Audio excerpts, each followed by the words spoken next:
Just want to demonstrate the FR4 bed material, which some people might know as G10. This print just finished. I have already taken off the bed clips. It's still warm. I usually print at 65 degrees. This is a PLA plus.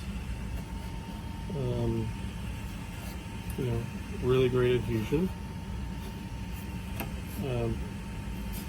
Printing at 0.25 liters. This is about an 8-hour print. Very little, if no, warping that I can see. Still adheres really well. This is a 1.5 millimeter thick plate that I ordered off Amazon. It's actually a circuit board. It's got copper on the bottom, but I just print on the natural side, and I'll show you how it flexes a little bit.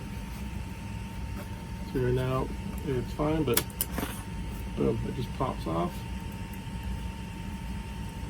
and really it's so far the best bed material I've used, and I've been printing with PEI for like 3-4 years now, and this is really something special. So if you haven't tried it, yeah, give it a shot. You will probably like it. Well, that's it for now. All right, take care, guys.